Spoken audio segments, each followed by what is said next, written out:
দুইজন স্বামী স্ত্রী দোকানের মধ্যে গেলেন টিনের সন্দুক কেনার জন্য। দোকানদার তাদেরকে জিজ্ঞাসা করলো যে আপনাদেরকে কিরকম সন্দুক দেখাবো। তারা বললেন আমাদেরকে একটা বড় থেকে সন্দুক দেখান। দোকানদার তাদেরকে জিজ্ঞাসা করলো যে এত বড় সন্দুক দিয়ে আপনারা কি করবেন। তারা হাসতে হাসতে উত্তর দিল যে আমরা এটার মধ্যে লাশ রাখবো। তার কথা শুনে দোকানদারও হাসতে লাগলো, কিন্তু পরবর্তীকালে দেখা গেল যে তারা এটার মধ্যে সত্যি লাশ রাখলো। এখন কথাটা হচ্ছে এই লাশটা কার ছিল, আপনারাও জানলে অবাক হবেন। আসসালামু আলাইকুম, আমি ইয়াসিন। এই ভিডিওটার মধ্যে আমি আপনাদের একটা সত্যিকারের ঘটনা শোনাবো। ঘটনাটা ঘটেছিল ভারতের ছত্তিশগড়ে। একটা গ্রামের মধ্যে একটা ছড়া ছিল। ছড়ার পাশে ছিল গাছগাছরা, ঝোপঝাপ, তারপরে ছিল মানুষের বাড়িঘর। একদিন গ্রামের মানুষেরা সকালবেলা গন্ধ শুনতে পাইলো, খুবই পচা গন্ধ, দুর্গন্ধ আসলো। যত দিনের সময়টা যাইতে লাগলো, যেমন 11টা 12টা, গন্ধটা তত উগ্র হইতে লাগলো। তারপর প্রায় 1টা 2টার দিকে গ্রামবাসীরা ডিসাইড করলো যে আসলে এই গন্ধটা কোন জায়গা থেকে আসতেছে। তো সবাই মিল্লা খুঁজতে লাগলো। তখন খুঁজতে খুঁজতে দেখলো যে একটা যে ছড়ার পারে যে ঝোপঝাড়টি আছে ওইখানে একটা বড় সন্দুক, মানে টাং যেটাকে বলে, টিনের টাং, ওইটা পরে আছে। তো তারা প্রথমে ওইটাকে খুললো না। ওইখানে যে এরিয়ার পুলিশ আছে লোকাল, ওই লোকাল পুলিশকে কল করলো। লোকাল পুলিশ আসলো। পুলিশ আসার পরে তারা ওইটাকে খুললো। আর যখন তারা খুলতেছে তখন চারিদিক থেকে মানুষেরাও ভিডিও বানাইতেছে। তো প্রথমে টাং খোলার পরে দেখলো যে ওইটার ভিতরে আরেকটা ট্রলি ব্যাগ আছে। ট্রলি ব্যাগটা এমনভাবে ফুইলা রয়েছে মনে হইতেছে এটা এখনই ব্রাস্ট করব। আবার ট্রলি ব্যাগটার উপর দিয়া একটা সিমেন্টের প্রলেপও দেওয়া আছে। তারপর তারা কোনো রকমে ওই ট্রলি ব্যাগটাকে খুললো। খোলার পরে দেখলো যে এটার মধ্যে একটা পচা গলা, মানে 4-5 দিন হওয়ার পরে যেরকম হয় ওইরকম একটা লাশ পড়ে আছে। তখন পুলিশ এটাকে ইনভেস্টিগেশন শুরু করলো যে এটা কার লাশ, মানে চিনার তো কোনো উপায় নাই। তখন যাই সেটা ওই যে টাং বাক্সটা আছে, ওই টাং বাক্সটার উপরে একটা নাম লেখা আছে। ওই নামটা ছিল হাব্বু ভাই কয়েছে। তো তারা যে লোকাল এরিয়ার মধ্যে এরকম নতুন নতুন টাং বাক্সের দোকান আছে, কারণ টাংটা ছিল একদম নতুন, একদম নতুন, মনে হইতেছে 4-5 দিন হয়েছে কিনা হয়েছে, কোনো দাগটা কিছু নাই। তো তারা কি করলো, ওই যে লোকাল বাজার আছে ওই এরিয়ার বাজারের মধ্যে তারা যে যত টাং বাক্সের দোকান আছে ওইগুলাতে তারা সার্চ করলো যে কার দোকানের টাং এটা। তখন টাং বাক্সটার উপরে একটা হাব্বু বাইকের নাম লেখা আছে। তো দোকান খুঁজতে খুঁজতে খুঁজতে খুঁজতে একটা দোকান পাইলো যে ওই এরিয়ার মধ্যে সবচেয়ে বড় দোকান টাং বাক্সের। তো ওইটার মধ্যে জিজ্ঞাসা করলো যে আপনাদের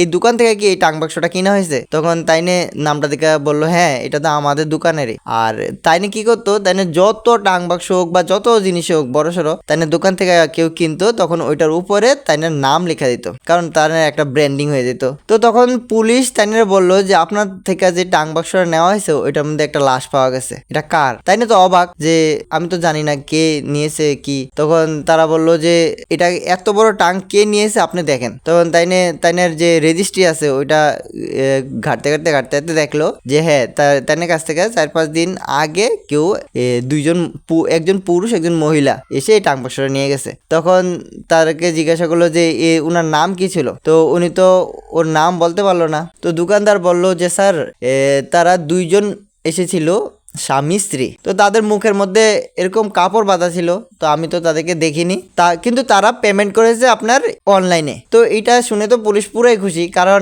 এখন অনলাইনে ট্রানজাকশন দেখলে বোঝা যাবে যে তারা কে ছিল। তখন প্রথমে সিসি ক্যামেরা যত আছে ওই এরিয়ার ওই বাজারের সবকিছু চেক করলো, কিন্তু সিসি ক্যামেরার মধ্যে দেখলো যে তারা 2জন স্কুটি দিয়ে এসেছিল আর মুখ বাঁধা ছিল। তো তাদের চেহারা চেনার কোনো উপায় নেই। তখন তারা পুলিশ কি করলো যে অনলাইনের যে ট্রানজাকশন আছে ওইটা চেক করা শুরু করলো। তখন পুলিশ অনলাইনের ট্রানজাকশন চেক করে দেখলো যে ওই অ্যাকাউন্টটা হচ্ছে যে ছেলেটা আছে ওর নাম হচ্ছে অঙ্কিত। তারা ওই এরিয়ার মধ্যে যেখানে অঙ্কিতের বাড়ি ওইখানে গেল, গিয়ে তাদের বাড়িঘরের যে অন্যান্য মানুষ আছে তাদেরকে জিজ্ঞাসা করলো যে অঙ্কিত আর ওর স্ত্রী কোথায়। তো সবাই বললো যে তারা তো আজকে দিল্লিতে চলে গেছে। তো পুলিশ এখন কি করবে, পুলিশ কি করলো যে তাদের হায়ার অথরিটি আছে তারা যোগাযোগ করলো ডাইরেক্ট এয়ারপোর্টের সাথে। তো ছত্তিশগড়ের এয়ারপোর্ট থেকে তো তারা ফ্লাইটে উঠে গেছে, এখন কি করব।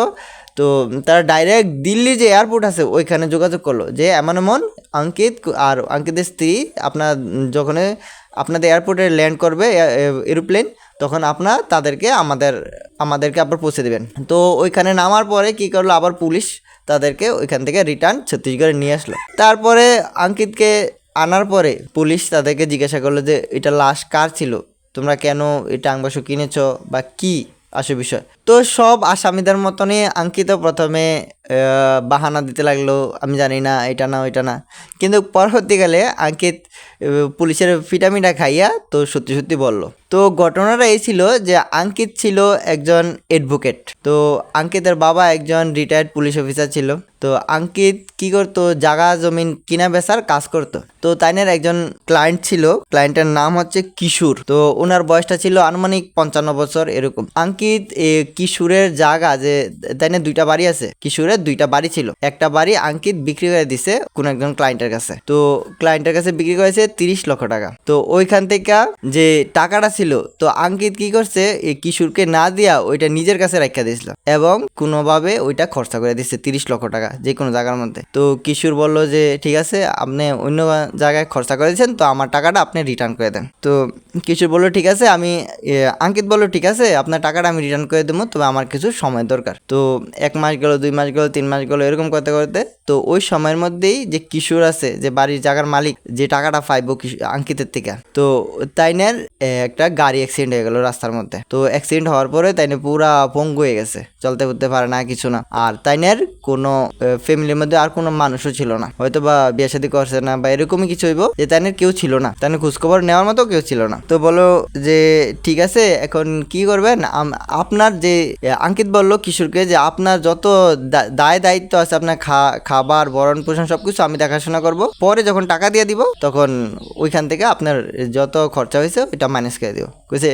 এখন কিশোর বললো ঠিক আছে, এভাবে হোক। প্রথমে কয়েক মাস যত খরচা আছে, যত খাবার দাবার যত কিছু আছে, তো আঙ্কিত এই কিশোরকে দিতে লাগলো। কিন্তু যত দিন যাচ্ছিল তত কিশোরের চাহিদা বাড়তে লাগলো, যে এখন এটা খরচা লাগবে, এখন ওইটা খরচা লাগবে, ওষুধপত্র এরকম লাগবে, ডাক্তার দেখাতে হইব, সবকিছু মিলে তো ওনার সবকিছু ডিমান্ড বাড়তে থাকলো। তো আঙ্কিতে কি করলো, ওই যত খরচা আছে ওইটা ম্যানেজ করতে ওনার কষ্ট হইতে লাগলো, দিনের পর দিন ওইটা কষ্ট হইতে লাগলো। তো আঙ্কিত ওনাকে বললো যে আপনার প্রতিদিন এত খরচা বাড়তেছে, তো আমি এটা ম্যানেজ করা আমার পক্ষে সম্ভব না। তখন কিশোর বললো যে ঠিক আছে, আপনি না পারলে আমার যে টাকা আছে 30 লক্ষ টাকা ওইটা রিটার্ন করে দেন। তো এভাবে ওনাকে প্রেশার দিতে লাগলো। তো লাস্টে আঙ্কিত ভাবলো যে এত টাকা তো আমি দিতেও পারতাম না। এখন আঙ্কিত ওর স্ত্রীকে নিয়ে একটা প্ল্যান বানায় যে আমরা 30 লক্ষ টাকা কিভাবে দিব, প্লাস ওর ডিমান্ড এত প্রতিদিন বাড়তাছে।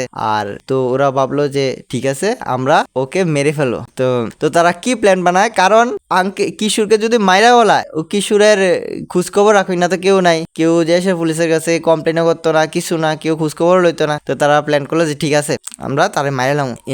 আঙ্কিত কি করলো, একদিন কিশোরকে তার ফ্ল্যাটের মধ্যে দাওয়াত করলো। তো দাওয়াত শুনে কিশোর আইলো তার বাড়িতে। আওয়ার পরে তারে ভালো করে খাবার দাওয়াত দিল, দিয়ে সেরা হয়তো বা ওর সাথে ঘুমের পরেও মিশাই দিছে। তো খাওয়ার পরে ও ঘুমাই গেছে।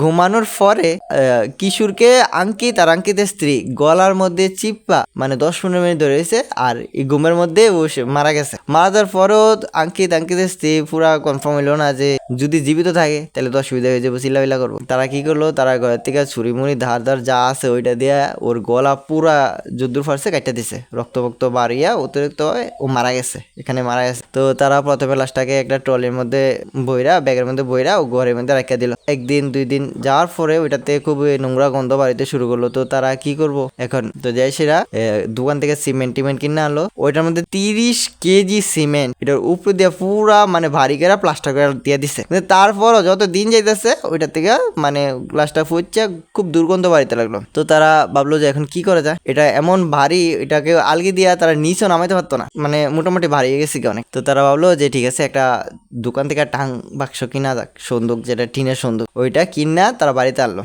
আইনা ওইটার মধ্যে লাশ পুরা ব্যাগ সহকারে ট্রলি সহকারে রাখলো, রাইকা আরো মানুষ আনলো, আইনা সেটা ওইটাকে নিচে নামাইলো। মানুষও জিজ্ঞাসা করলো যে এত বার, এটার মধ্যে কি আছে, এটা হতে একটু দুর্গন্ধ, অল্প দুর্গন্ধ হইতেছে। তারা ওইটার কোনো উত্তর দিছে না, এভাবে বাহানা টানা বানাইয়া ওইটাকে নিয়ে কোনো রকমে তারা গাড়ির মধ্যে লইছে। তারা গাড়ির মধ্যে কইরা নিয়া তো ও সরার পাশে যে ঝুপঝার আছে ওইটার নিচে নিয়ে ওই টাং সন্দুক নিয়ে রাখা দিছে। এইভাবেই রাইকা তারা বাড়িতে আইয়া পড়ছে, আইয়া প্লেনের টিকিট কাইটা তারা ইয়ার পথে রওনা দিছে। একদিন যাওয়ার পরেই মানে ওইটার থেকে এত দুর্গন্ধ আইছে যে গ্রামের মানুষরা বললো যে এটার মধ্যে কি আছে এত দুর্গন্ধ। তখন যে সে ওইটাকে পুলিশ লিয়ে খুললে সে দেখলো এটার মধ্যে একটা লাশ, মানে যেভাবে মুসায় যেভাবে ফারা যায় ট্রলের মধ্যে ভরে রাখছে। তারপর আঙ্কিত আর আঙ্কিতের স্ত্রীকে পুলিশ তাদের কবজা নিয়ে নিল।